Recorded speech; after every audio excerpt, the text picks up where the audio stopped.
Your patients started using AI for their health before you did. Not the version your innovation team is piloting, the version on their phone. They're checking symptoms on it at 11 p.m. They're pasting in their lab results and asking what they mean. They're deciding whether a visit is even worth booking before they ever call you. 71% of patients say they trust AI for health information. 71. That's not a future trend, that's a Tuesday.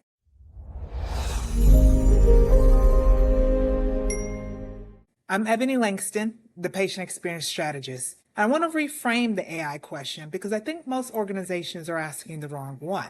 The question in most boardrooms right now is, should we adopt AI? The question is already answered. Your patients adopted it.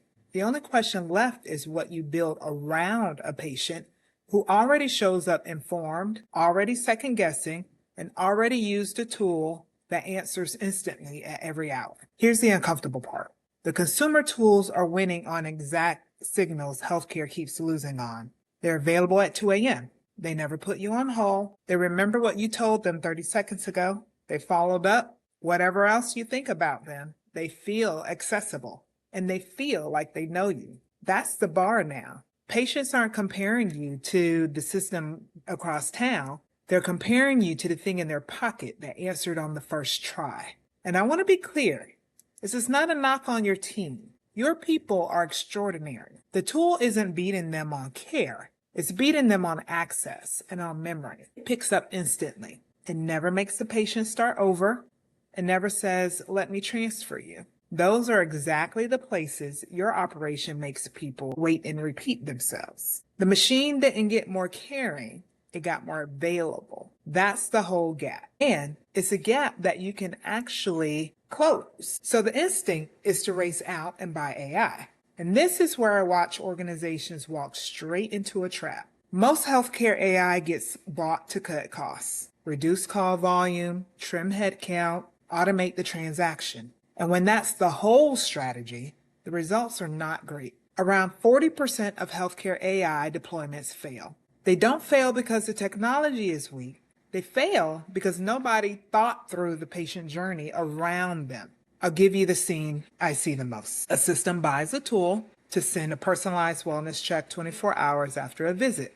Great capability. Except no one asks what happens to the patient seen on a Friday when the check goes out on a Saturday and there's no one in the office to answer the question it triggers. So now the tool created a moment of contact, raised the patient's expectation, and then dropped it. That's almost worse than doing nothing. You taught the patient not to trust the outreach. AI didn't fail there.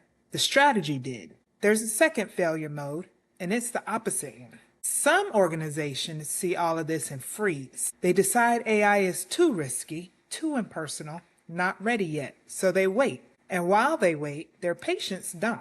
Their patients are already using it, just without any of your guardrails, any of your guidance, any of your clinical judgment anywhere near it. Doing nothing isn't the safe choice. It's the choice to let a consumer app on the moment your patient first tries to make sense of a scary symptom.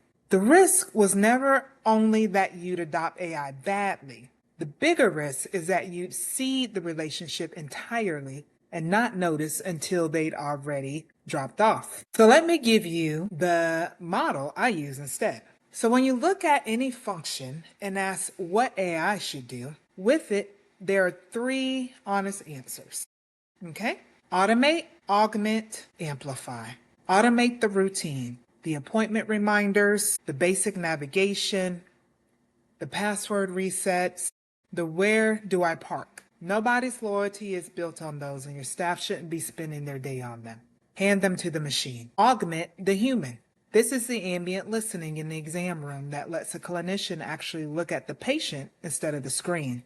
This is the tool surfacing the right context to your frontline person so at the right second, they can perform. The human stays in the room. The AI makes them better at being human. Amplify with data, risk stratification, real personalization. Knowing which patient is about to fall through a care gap before they do. This is where AI does something people simply can't do at scale. Picture it. The system flags that a patient with diabetes hasn't filled a prescription in 60 days and has a family history, that puts them at real risk. No human was necessarily going to catch that across a panel of 2,000 people. The AI surfaces it, then a person, a real one, picks up the phone, the machine found the needle, the human threaded it. Automate, augment, amplify. Same technology, 3 very different jobs. And notice what's true across all 3. The human never comes out of it. Here's what most cost-cutting strategies miss entirely. When you automate the routine well, you don't just save money. You create capacity, real capacity in your people. Capacity that can be used straight back into a patient care. It doesn't have to go back into headcount reduction. That's a choice. You can put it the work only humans can do. The proactive outreach, the complex care navigation, the recovery conversation. When something went wrong, the relationship that makes a patient stay for the next 7 years instead of the next 7 days. That's a completely different return on the same investment. One version of AI processes patients faster. The other buys back the human time that actually builds trust. Same tool, potentially. The difference is the strategy sitting behind it. I've watched this play out. Automate the appointment reminders and the routine status calls, and suddenly your best access person isn't reading the same script 40 times a day. She's calling the high-risk patients who actually need a human voice. Same salary, same seat, a completely different return. You didn't cut a job, you upgraded what that job was for. Now, let me say the same thing the vendors want. AI can give your patient medical information. It cannot give your organization a trust strategy. It can answer a symptom question at midnight, but it cannot own the relationship when that patient walks into your building scared. The patient who trusts the tool for information still wants a person they trust when it actually counts. I think about the patient sitting in your waiting room after a scan, waiting on a result that could change their life. No chatbot is going to carry that moment.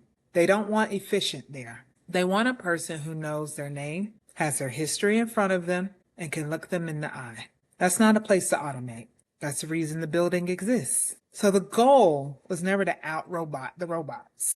You'll lose that race, and you shouldn't want to win it. The goal is to use the machine for what it's good at, so your people are free to do what only they can do. So when a vendor walks in, or your own team brings you a proposal, here's the question that cuts through all of it. Not, what will this automate? And not, what will this save? Ask this: what human moment does this protect?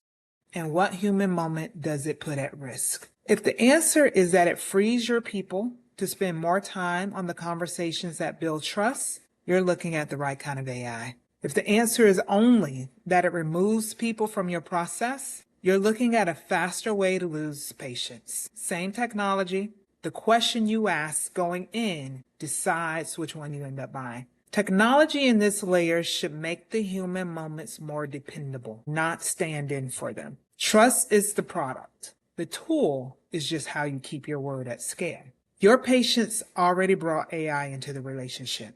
The question is whether you're going to use it to process them faster or finally have the time to get to know them. If you want the deeper version of this argument, including where the 3A model breaks down in real deployments, it's in my weekly newsletter. And if you want to talk one-on-one about the best ways to integrate AI into your patient experience strategy, book a complimentary call. The links are below.